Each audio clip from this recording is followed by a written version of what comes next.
Olá pessoal, sejam bem-vindos a mais uma aula aqui sobre Seminário de História e Filosofia Contemporânea.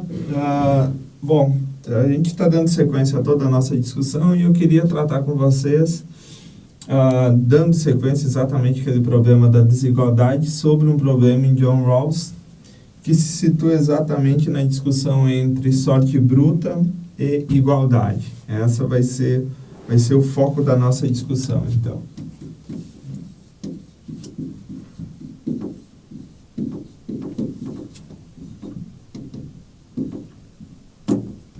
Sorte bruta e igualdade.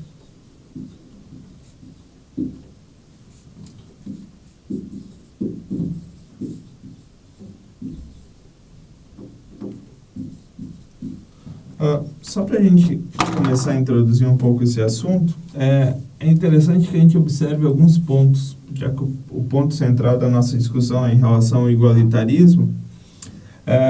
Primeiro, tentar entender um pouco qual é a posição rawlsiana em relação a essa definição de igualdade e sorte bruta. Na aula passada, a gente fez toda uma reconstrução para distinguir teoria ideal, teoria não ideal, a construção dos dois princípios e a utilização dos dois princípios para a sua proposta, no caso, para a proposta de Rawls, em termos de um igualitarismo liberal, um liberalismo igualitarista formal. A gente opôs isso em relação ao Sen como um igualitarista liberal de capacidades e ao Dworkin como um igualitarista liberal de bens. Bom, pois bem, qual é a grande questão, ou uma das questões inquietantes em relação aos questionamentos, que são feitos quando você trata do problema da igualdade? Primeira discussão maior para um liberal é tentar situar o que é essa igualdade e aonde a gente poderia relacionar ela com a dinâmica de uma sorte bruta. No caso do Rawls e do Dworkin também, a gente seguiria basicamente uma linha muito conhecida, tradicional nas teorias normativas, que seria uma interpretação deontológica. Seria uma interpretação deontológica para o problema normativo ou para o problema de ética e política. O que acontece? De um ponto de vista mais ou menos amplo, nós temos de um lado os chamados deontologistas, os teóricos consequencialistas,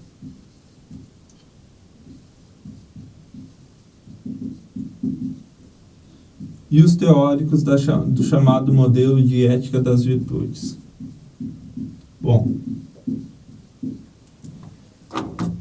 ética das virtudes, em geral, nós temos como o grande proponente, o próprio Aristóteles, contemporaneamente MacIntyre, Philippa Foot, outros autores. O consequencialista, nós temos em John Stuart Mill e Jeremy Bentham, os grandes proponentes, e aqui contemporaneamente segue com Moore, Peter Singer, Sidgwick, Hare, que se intitula um kantiano utilitarista, e os deontologistas que começam com Kant e vêm contemporaneamente, e aí eu só abro aqui, para Rawls e para Dworkin. O que acontece? É interessante que a gente entenda o que é o deontologismo para entender uma certa fraqueza em relação a essa tese. Nós teríamos que tentar entender mais ou menos, ou basicamente, um grande quadro de um problema moral. Você imagina como fundamento para toda ação, você sempre tem uma certa estrutura pré-concebida a partir de onde você entende essa dinâmica. Veja, se você entender o problema da ação, normalmente nós estabelecemos que nós temos que ter o quê?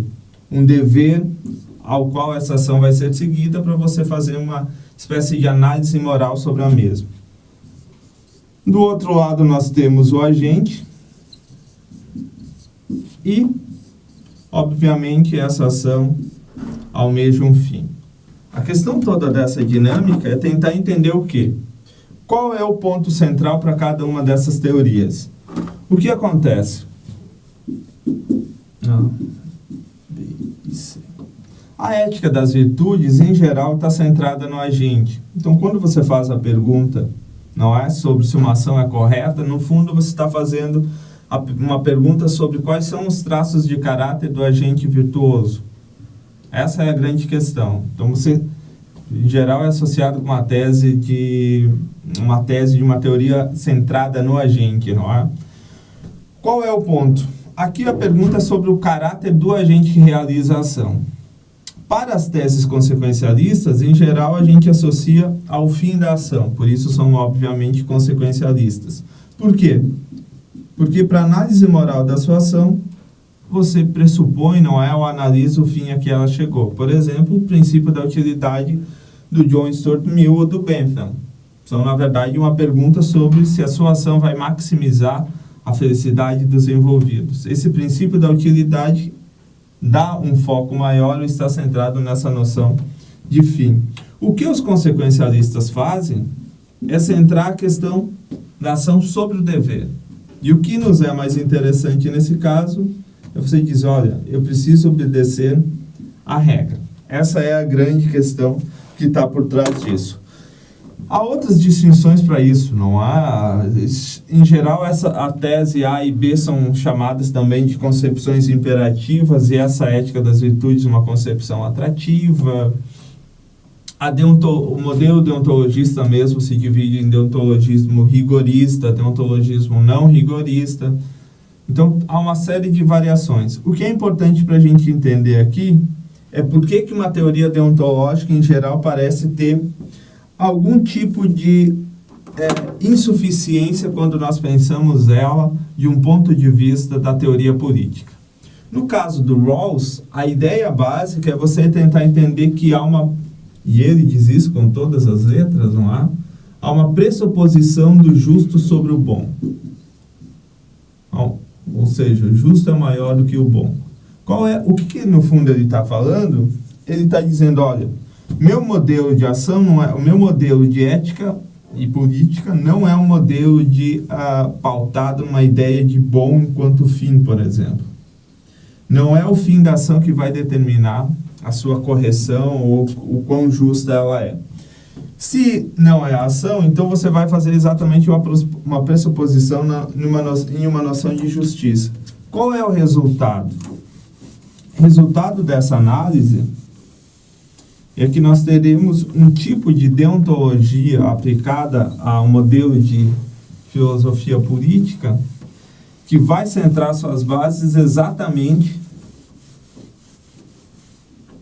em uma concepção de justiça que ele vai chamar de justiça procedimental pura. E aí ele vai distinguir 3 tipos. Não é? Você tem a chamada justiça procedimental imperfeita, justiça procedimental perfeita e justiça procedimental pura. Aí ele vai atribuir, a gente só está revisando, vocês já viram isso. O que acontece? Justiça procedimental imperfeita, o Rawls vai dizer, olha, o procedimento pode ser que justiça procedimental. Ou seja, você precisa de um procedimento de justificação. O modelo de justiça imperfeita, vocês imaginem o modelo no estilo legalista ou de um juiz, não é, que analisa uma ação. Por exemplo, um julgamento ou na esfera do direito. Você vai cumprir passo a passo todos os rituais para analisar o caso de um possível assassinato. E você vai ter lá o réu, testemunho de defesa, testemunho de acusação, advogado de defesa e acusação, juiz, promotor, jurados, etc. Ele diz, olha, isso não garante que o resultado seja justo. Por isso que ela é imperfeita, porque em algum momento você pode cometer algum deslize e condenar um inocente ou inocentar um culpado. O modelo de justiça procedimental perfeita é exemplificado por Rawls na divisão do bolo. Ele diz, olha, imagina o seguinte, somos 5 pessoas e precisamos repartir um bolo em 5 partes perfeitas. Como eu faria para executá-lo? Aí diz, olha, a ideia é que você, de alguma forma, reparta o bolo e a pessoa que repartiu o bolo faça uma divisão dele e seja o último a pegar o pedaço. Por quê? Se ele cortar algum pedaço maior, quem chegar antes pega primeiro. Essa seria a dinâmica de um modelo de justiça procedimental perfeito em que há um bom independente do procedimento. Aqui é uma noção de bem ou bom independente. O que acontece? O modelo de justiça procedimental pura do Rawls é um modelo de justificação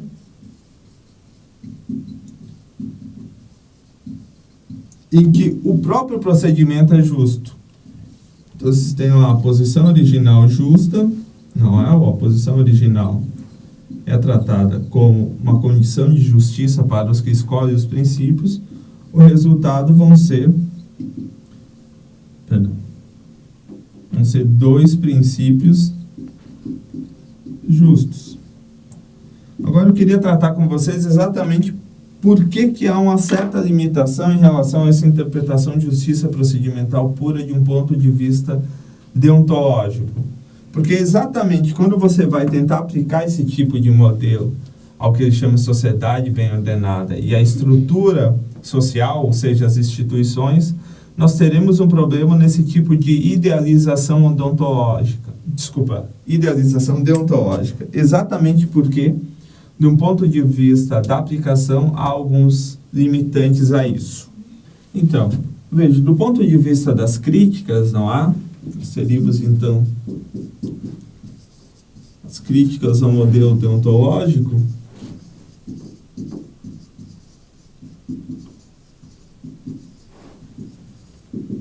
Alguns elementos envolvidos. Primeiro, em geral,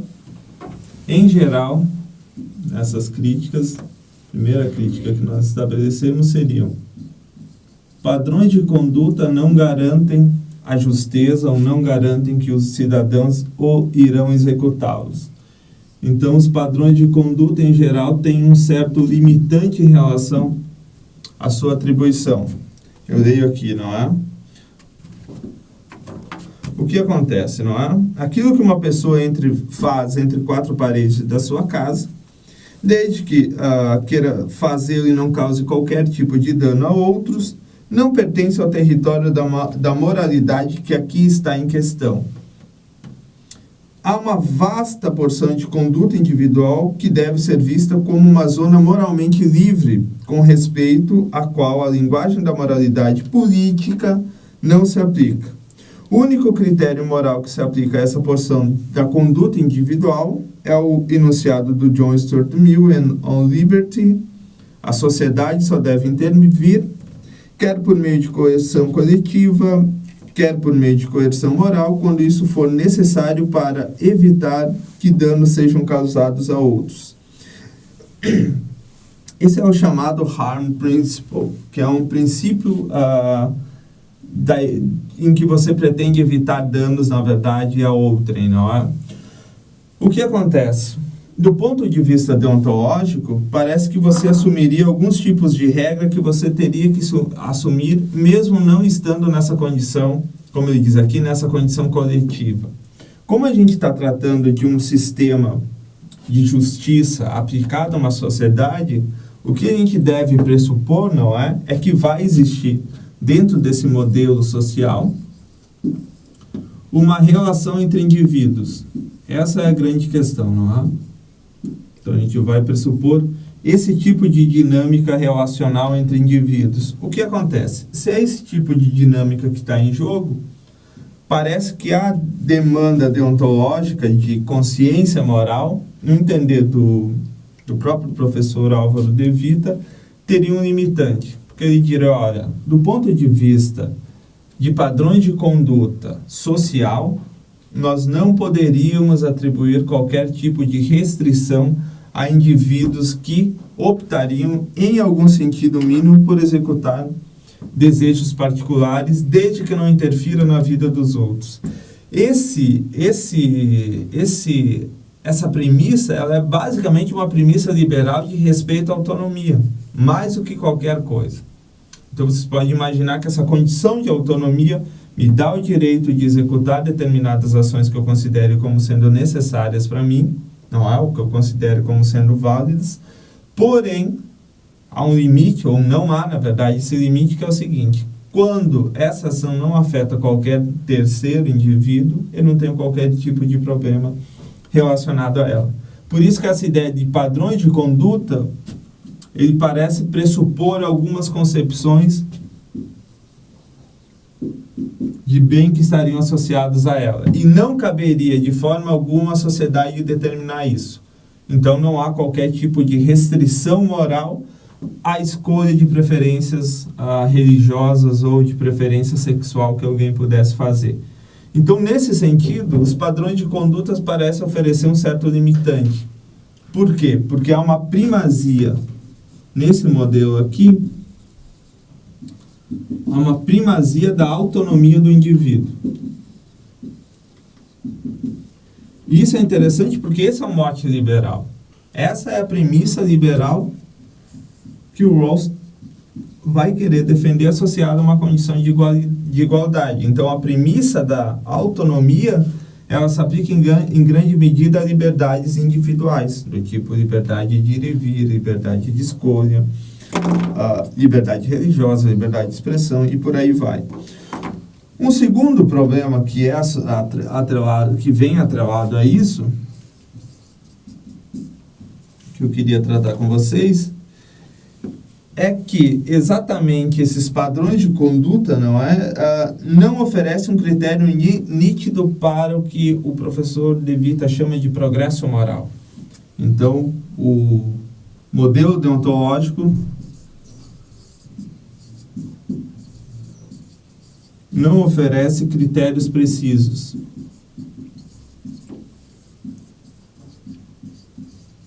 Essa crítica, em geral, ela é atribuída exatamente a uma certa vagueza moral em relação a determinadas frases do seguinte tipo.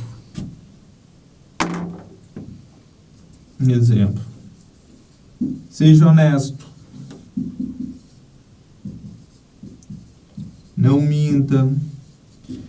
Essas são premissas, essas são regramentos, não há?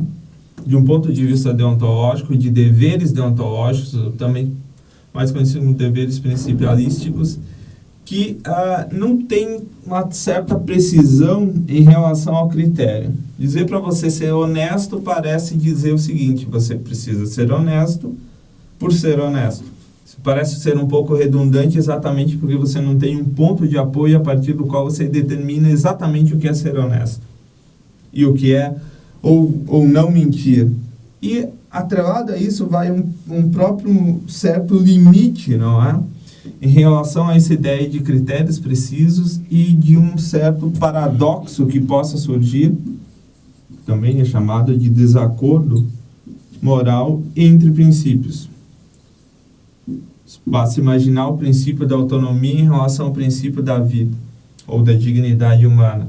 Quando você tem casos ou situações limites, como você lidaria com situações do tipo aborto, eutanásia, elas sempre tendem a promover algum tipo de desequilíbrio, não é? Nós não conseguiríamos chegar a uma espécie de padrão comum ou um padrão de conduta com o qual todos nós pudéssemos concordar. Então, isso traz exatamente um certo limite a essa dinâmica deontológica. Deixa eu ler aqui para vocês, não é? Uma ética deontológica é um sistema de normas de conduta e de virtudes individuais que se exprime de forma paradigmática em construções do tipo: não minta, não roube, seja honesto, não descumpra suas promessas, etc. Não é? Apesar de encontrar um sólido apoio no senso comum, ela tem problemas insanáveis do ponto de vista da aplicação política. Fazer o que é certo, levando-se em conta, nem sempre corresponde ao curso da ação recomendada por uma adesão incondicional a preceitos deontológicos. Então, não há dúvida de que a capacidade de avaliar o que é mais certo fazer nas circunstâncias exatas parece ser um componente extremamente importante para a determinação do caráter moral. O que no fundo eles querem dizer é o seguinte: as circunstâncias são elementos determinantes para a escolha do tipo de uma premissa de uma regra principiológica ou de um princípio do tipo não mentir. Se você tiver a situação em que você possa mentir e salvar a vida de uma pessoa, parece que nós teríamos bons argumentos e estaríamos autorizados a endossar esse tipo de mentira. Então, veja, isso é só para mostrar exatamente que o modelo deontológico possui algumas fraquezas. E que, dadas essas fraquezas, a gente precisa imaginar exatamente o quê? A gente precisa imaginar um modelo de sociedade, uma concepção social de justiça igualitária que consiga complementar um pouco isso. E é por isso que a ideia de sorte bruta e igualdade, que é o foco da discussão, é exatamente tentar tirar um pouco dessa carga excessiva de um modelo principialista e tentar observar os resultados inerentes à escolha de determinados princípios na sociedade. É isso, em grande medida, que Rawls também vai dizer em relação à sua própria tese. Eles olham, os dois princípios de justiça têm como resultado uma sociedade mais justa. Isso não torna ele um consequencialista de carteirinha, digamos assim, mas ele não ignora o fato de que, primeiro, o modelo de justiça dele é mais substantivo do que procedimental, depois da escolha dos dois princípios, e segundo, que há elementos consequencialistas envolvidos na ação mais do que talvez o próprio Rawls queira admitir.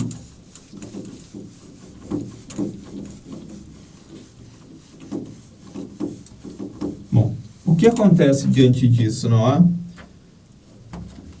Acontece que existe exatamente, então, que, de um ponto de vista dessa ética deontológica, a gente parece imaginar que é uma dimensão de um certo progresso moral, uma dinâmica perfeccionista envolvida na ação, e que não se tratam, basicamente, de ações individuais. Não se trata da relação sujeito-sujeito, mas se trata de um prejuízo, ou uma espécie de perda social maior. Que é do tipo aqui, ó. Imagina o seguinte: o que dizer das injustiças, não é? Que não são causalmente imputáveis a condutas de agentes individuais identificáveis. Por exemplo, como que nós poderíamos condenar modelos sociais mais do que os indivíduos que fazem parte dele? Essa é a dinâmica envolvida aqui. A questão central, como a gente viu no início da aula, é tentar entender como é que o Estado oferece algumas condições para a sociedade, ou em que medida o Estado é justo. Essa pergunta sobre o justo, o quão justo é o Estado sobre a sociedade, não envolve ações individuais, envolve um conjunto de instâncias coletivas que exatamente pressupõe a ideia de que a pergunta pela justiça é uma pergunta que envolve exatamente o próprio Estado ou as instituições que o cercam. Por isso que a ideia é justiça social e não justiça individual. Se a gente seguir essa dinâmica de justiça social, ou seja, que envolve uma dinâmica coletiva, a gente pode fazer perguntas do tipo: quem é o responsável, por exemplo, no próprio Brasil, pela existência da pobreza absoluta e de fome endêmica em algumas regiões? De crianças que são obrigadas a trabalhar em vez de frequentar a escola e de trabalhadores rurais desesperados em virtude de lhes ser vedado o acesso ao seu meio de vida. Veja que essa pergunta não envolve a ação coletiva do prefeito, o governador, o presidente X, mas envolve a dinâmica da própria Constituição ou da dinâmica das instituições que executam as questões sobre isso. Então, por exemplo, no Brasil hoje a gente está começando a ter uma grande discussão sobre direito do trabalho, reforma tributária, reforma da Previdência. Embora você reconheça os agentes que realizem essas discussões, a questão é uma questão institucional. E a grande pergunta não é tanto ou tão somente se estão sendo justos os nossos políticos que estão analisando a situação, mas se é ou não é justo aumentar o tempo de trabalho, não aumentar o tempo de trabalho, se é ou não justo fazer uma reforma tributária. Então você vê que você está atribuindo a categoria de justiça não aos agentes, você está atribuindo a categoria de justiça ao Estado. Então isso determina exatamente qual é o problema que o deontologista vai oferecer ao tentar fazer esse tipo de questão. Vejam, se perguntássemos ao deontologista que espécie de eventos ou situações se qualificam como injustas, ele apontaria para a conduta de agentes individuais sobre a qual se possa afirmar que ele está violando algum tipo de dever moral. Porém, não é a situação, como eu expliquei agora, nos casos que eu citei como exemplo agora. Então, para que um agente A tenha o direito de se considerar vítima de uma injustiça, é indispensável que seja possível estabelecer um nexo causal entre o dano sofrido por esse agente A e a conduta de algum agente B. Só que a ideia aqui de agente B não é propriamente um sujeito, mas pode ser exatamente o sistema social ao qual ele faz parte. Qual é o resultado de tudo isso? O resultado de tudo isso é, se você tem, então, uma dinâmica social de um Estado, uma sociedade, e você faz a pergunta sobre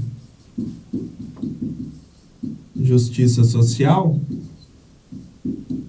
obviamente essa resposta em termos de justiça social não vai envolver, como eu disse, agentes isolados, mas uma condição pública ou uma condição social do que nós vamos considerar como sendo a ação correta. Isso é extremamente importante para a gente distinguir agora a dinâmica entre sorte bruta e igualdade. Por quê? Porque do ponto de vista moral, a ideia de sorte bruta ela é fundamental para entendermos exatamente o que a gente está querendo dizer. Olha, sorte bruta é uma coisa, não envolve uma dinâmica social e nem de justiça. Desigualdade é um outro elemento e envolve sim uma questão de injustiça. Essa dinâmica, não é? O porquê é tão importante que a gente entenda isso é exatamente porque Estado, do ponto de vista da justiça social, tem uma resposta, ou precisa oferecer uma resposta à sociedade, aos cidadãos, exatamente para uma distinção entre o que nós poderíamos chamar de sorte bruta e sorte opcional, que também vai ser tratado numa dinâmica de igualdade, não é? Então, vejam, de um lado nós teríamos a ideia de loteria natural. Do outro lado, nós teríamos a ideia de justiça social. Melhor termo para colocar aqui. Vejam, a ideia de justiça social, a sociedade está aqui. E a loteria natural é exatamente o que o Dworkin vai chamar, o Rawls e Dworkin, especialmente o Dworkin, vai chamar de sorte bruta. E ele diz, olha, o que é sorte bruta? Bom, são aquilo que resulta de fatores circunstanciais sobre os quais uma pessoa não tem nenhum controle. É uma forma moralmente arbitrária de distribuir recursos, mas é justo que é uma forma arbitrária, moralmente arbitrária de distribuir recursos. Então, o que acontece? Sorte bruta exatamente são circunstâncias sobre as quais as pessoas não têm nenhum controle. É exatamente a definição de sorte, não é? Então, circunstâncias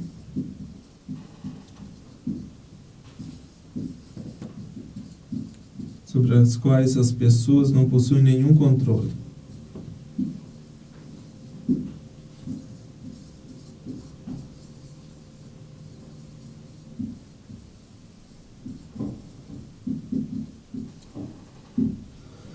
Essa ideia de sorte bruta, de não possuir exatamente as circunstâncias sobre as quais a gente não tem nenhum controle, é exatamente circunstâncias do tipo, eu não escolho classe social, eu não escolho onde eu vou nascer, em qual classe social eu vou nascer, eu não escolho os meus talentos,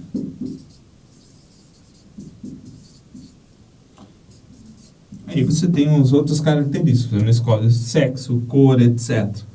Então veja, nesse ponto você está totalmente refém de uma ideia de sorte bruta.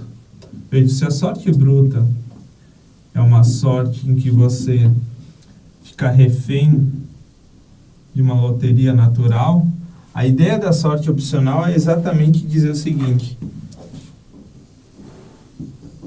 você tem a opção de fazer algumas escolhas ou preferências, não é? Ou, na verdade, você tem a opção de cultivar determinados gostos ou preferências de riscos conscientemente assumidos. Ou seja, é justo que você sofra as consequências da sua ação, porque aqui você cultiva determinados gostos ou preferências. Gostos ou preferências. Qual é o ponto? O ponto é que a sorte bruta, você não tem a opção de escolha. E aqui, as consequências disso não são justas. Por exemplo, não é justo que você sofra discriminação de classe porque você nasceu numa classe economicamente inferior. Isso significa as circunstâncias, a sorte bruta do tipo de talentos ou de classe social não são consequências justas. Aqui não. Aqui você tem exatamente umas consequências justas. Por quê? Porque elas são fruto,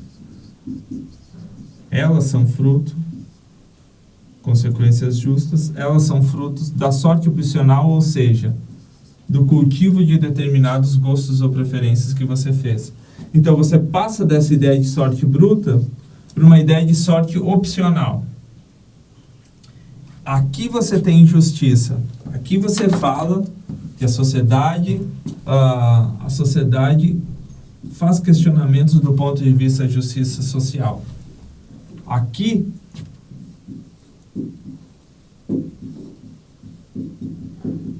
não há justiça. Não sei que você acredite em alguma ideia de destino, mas obviamente para Rawls não é essa a questão. Então o que acontece? De um lado a loteria natural, e outro lado a sorte opcional de você fazer escolhas. O que Rawls diz? Aqui você não escolhe nada. Aqui você não diz que é justo você sofrer as consequências, por exemplo, você sofrer discriminação racial porque você teve uma sorte bruta de nascer negro. Isso não é justo ou injusto, isso não poderia ser avaliado nesses critérios. Por quê?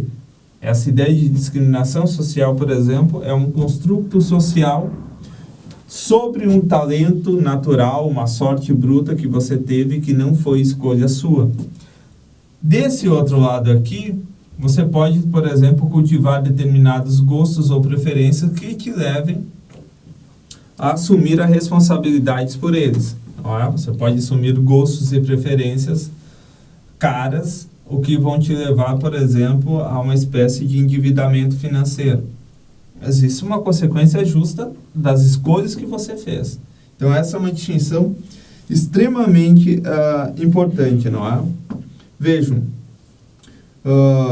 a sorte bruta é aquilo que resulta de escolhas, a sorte bruta, aquilo que resulta das escolhas das pessoas, está as desigualdades de quinhões distributivos do chamado fator empenho, que, por serem as mais sujeitas à responsabilização individual, são também as que menos mobilizam o nosso senso de justiça. Duor, que argumentou que a forma de igualdade com a qual deveríamos nos preocupar em uma sociedade liberal justa deve ser sensível à dotação, mas não sensível à ambição. Uma sociedade assim tem por objetivo reduzir tanto quanto possível a desigualdade distributiva entre os seus cidadãos, que resulta da dotação de talentos naturais e recursos extremos. Mas devemos aceitar como legítima a desigualdade que resulta da ambição e esforços naturais. Então, como resultado, a justiça exige que os indivíduos sejam compensados pelos aspectos de sua situação pelas quais não são responsáveis e que podem impedir que eles sejam capazes de fazer em sua vida o que julgam valioso, mas somente por esses aspectos. Resumo aqui dessa discussão, desse ponto do Rawls, do Dworkin, que ele vai dizer: a sorte opcional, em geral, está atrelada a uma dimensão de empenho. Ele vai dizer, aqui a gente pode fazer um tipo de análise do ponto de vista da justiça social. Aqui não. Aqui nós somos totalmente reféns de uma loteria natural. Você não sabe se vai nascer homem, mulher, etc. Só que isso é o que o Dworkin vai dizer. Ser sensível à dotação significa o seguinte: o que uma sociedade justa deve levar em consideração do ponto de vista da igualdade?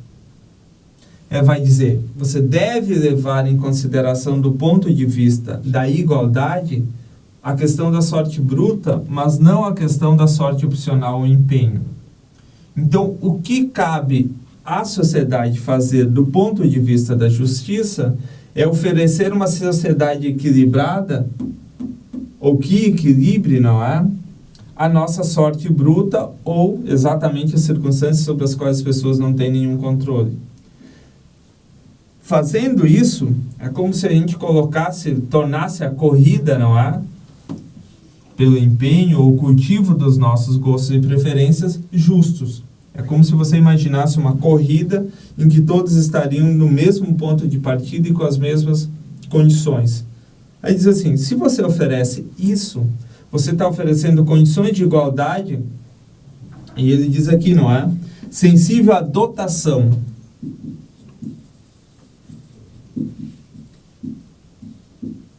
Ou seja, sensível aos dotes que você recebeu. Sensível à loteria natural, mas não sensível à ambição. Porque assim, a gente olha, pessoas que, através do empenho, cultivaram determinadas preferências, estudaram mais, etc, etc, etc, deveriam, não é? Receber, por exemplo, do ponto de vista financeiro, receber um salário maior, etc, dado o empenho. Mas isso significa dado o empenho e não dado uma condição de sorte bruta. Se vocês quiserem voltar no tempo, o que o Maquiavel faz na discussão que ele propõe no Príncipe é exatamente isso, não é? Ele diz assim, olha, o príncipe até então nasceu, que a ideia de berço de ouro não te garante mais nada. Fortuna é sorte bruta, não é? Você teve a sorte de nascer rei. Mas se você quiser cultivá-la ou se manter rei, você deve ter virtude. Então, a fortuna você deve ter fortuna, mas deve estar associada a uma dinâmica de virtude. Você deve ter a virtuosa de ser um bom, do ponto de vista da política, não é? De ser um bom político para manutenção do seu poder, etc. Virtude e fortuna, sorte bruta e sorte opcional, são equivalentes exatamente nesse sentido. Então, você tem a possibilidade de desenvolver os seus talentos. Essa é a grande dinâmica ou é a grande questão que está envolvida nessa problemática, não é? Então, vejam, eu só queria voltar agora para a gente tentar entender exatamente como isso ficaria ou quais seriam exatamente as noções de desigualdade. Então, fiquem com essa distinção que ela é fundamental.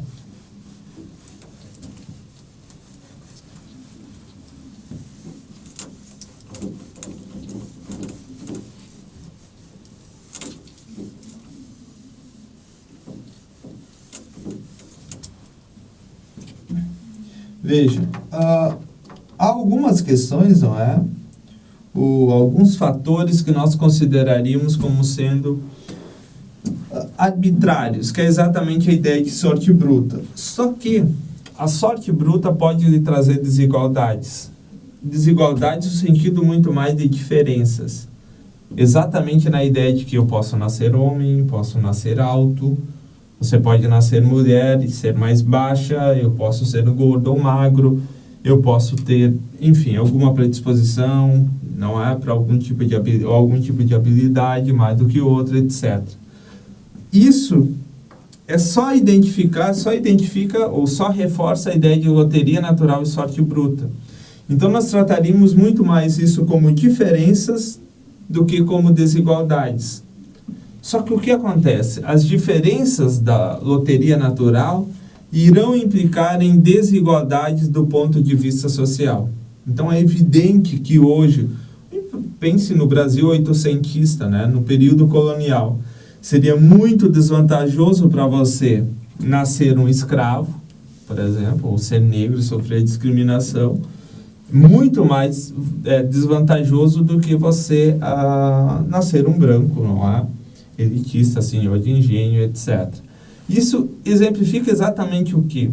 Exemplifica que, do ponto de vista da desigualdade, ou a desigualdade está atrelada a uma dinâmica social. E que a escolha de você nascer negro ou branco, homem ou mulher, no fundo não há uma escolha, não há, em você nascer homem ou mulher.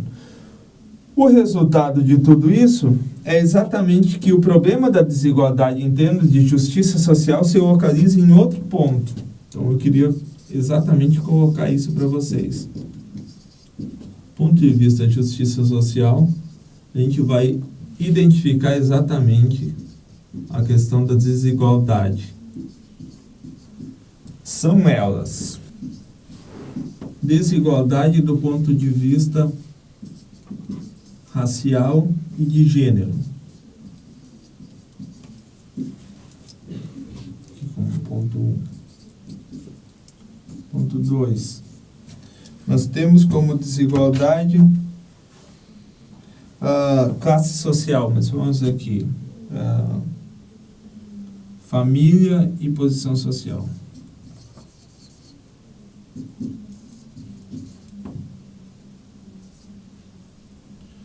Família e posição social.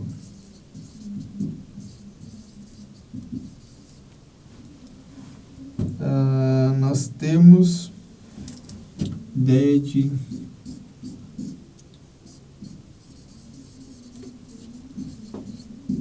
talentos naturais. Mas nós temos outro fator. Não, vou tratar só como 3 fatores. Veja qual é a questão. A questão é que a justiça social, se você olhar assim, veja, aqui, N, loteria natural, desigualdade racial e de gênero, você não escolhe a diferença. Onde você vai nascer, posição social, loteria natural. Você olha, os talentos naturais, só os talentos que você vai ter, também, loteria natural. Qual é o grande ponto? O grande ponto é que a gente tem algumas consequências, não é? Do ponto de vista social. E isso é extremamente interessante. Do ponto de vista social, a desigualdade racial de gênero vai resultar em discriminação. Posição social, família e posição social também vai resultar numa estrutura classista, não é? Um certo tipo de elitismo social, que também é discriminação, não é? Se você for mais pobre, você tem algum tipo de repressão. E a noção de talentos naturais, que vai estar associada não à discriminação, mas à análise pura e simplesmente atrelada a uma questão de empenho. Essa questão é um pouco mais delicada porque a ideia de empenho, ela envolve uma questão, obviamente, de meritocracia, que precisa considerar alguns elementos para sua execução. Por exemplo, a ideia de mérito dos ganhos que você vai ter estariam associadas às condições de igualdade de concorrência. Então, é óbvio que muitas pessoas podem estar em uma condição de racial e de gênero superior no sentido de a sociedade considerar como sendo mais importante, numa posição financeira, ou seja, nascer numa família e numa posição social mais abastada, e que isso vai proporcionar para essa pessoa um melhor empenho ou meritocracia. Por quê? Ela vai estudar nas melhores escolas, vai ter mais tempo para estudar, não vai precisar dividir estudo e trabalho, etc. Tudo isso parece fazer com que a ideia dos talentos naturais, não é? Ou essa dinâmica social, precise equacionar algumas coisas. E isso é extremamente difícil. Por quê? Vejam, quando a gente pega a ideia a própria noção de cotas, por exemplo, você precisa situar exatamente aonde você vai colocar o problema dos talentos naturais e do empenho. Porque não fica exatamente claro quais são os critérios que nós vamos considerar, por exemplo, para os indivíduos que vão entrar na universidade, através de cotas. Então você diz, olha, a meritocracia é o único critério, há uma questão de desigualdade racial de gênero a ser incluída, há uma questão aqui, que é uma questão puramente econômica, não é? Que deve entrar na consideração. Então vejam, essa passagem, ela é uma passagem primordial para que a gente entenda o que é desigualdade de um ponto de vista social. E, nesse sentido, o Rawls trata exatamente disso. Olha, desigualdade originada por discriminação vai fazer com que pessoas com fenotipicamente negras, não é? Ou seja, os negros, por uma questão de discriminação, dada que não escolheram nascer negros nem nada, vão ser preteridas em detrimento de brancos. Classista, dada uma questão que você não escolheu nascer numa família rica ou pobre, você vai acabar tendo mais ou menos vantagens dada a sua condição social e econômica, não é? Então você vai ter mais influências. E um terceiro elemento, e essa é uma questão um pouco mais delicada, é como você trata essa ideia dos seus recursos naturais ou talentos naturais, que também são entendidos como recursos internos, não é? Aquilo que você realmente tem. Esses recursos internos, eles parecem estar atrelados exatamente a outras questões. Porque normalmente a gente lida com essa dinâmica aqui, e muitos dos defensores, não é? Por exemplo, da meritocracia, admite a ideia de que talentos naturais estão diretamente associados à meritocracia. Só que há uma pequena confusão aqui, não é? Porque exatamente, por exemplo, essa ideia de meritocracia não se aplicaria aqui exatamente no mesmo sentido, por exemplo, que o Aristóteles desejava. Só deixa eu ler aqui para vocês uma passagem que identifica isso, não é? A própria ideia de justiça distributiva, vejam, a concepção de justiça distributiva de Aristóteles não tinha nenhuma relação com a noção, por exemplo, de igualdade socioeconômica, que é o que em geral está em jogo aqui. Na interpretação, e esse aqui é um texto do Simon Fleischaker, considerações de valor moral ou de mérito eram um componente essencial na concepção aristotélica. Nesse caso, a injustiça consistia em tratar de forma igual, por exemplo, na distribuição da autoridade política, aqueles que são desiguais em mérito. Então, vejam, a ideia de igualdade ou desigualdade do Aristóteles não estava propriamente atrelada a outras condições, mas a uma ideia de meritocracia que envolvia basicamente aquela ideia, olha, eu não posso oferecer, como diz ali, não é um cargo político ou optar por outra pessoa que estaria, do ponto de vista do mérito, menos qualificada para assumir aquela posição. Mas isso é do ponto de vista não da justiça distributiva socioeconômica, é de um ponto de vista de uma justiça da dotação dos talentos naturais. Por isso que essa ideia meritocrática, quando usada isoladamente, ela tem exatamente essa dinâmica, que é uma ideia de justiça não atrelada propriamente a uma ideia de loteria natural, mas uma ideia de mérito, uma noção de meritocracia. O que o Rawls faz e outros autores fazem é dizer, isso é um exemplo para as cotas, é uma grande discussão sobre isso. Você diz que o único critério possível para as cotas é a ideia do desempenho enquanto meritocracia.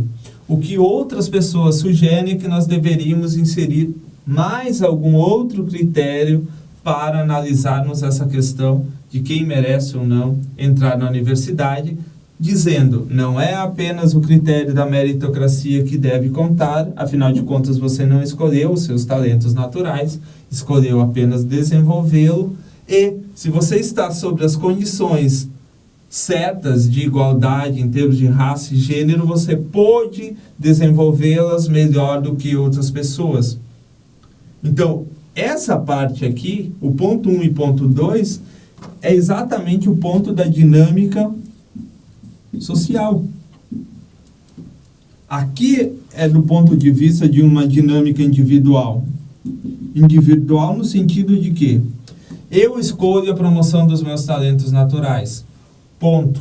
Só que se você não tem a estrutura, como diria o Rawls, a estrutura básica da sociedade não oferecesse as melhores condições para isso, você não conseguiria resolver você não teria as mesmas condições para desenvolver os seus talentos. Então, aquela ideia de sorte bruta e sorte por opção, não é?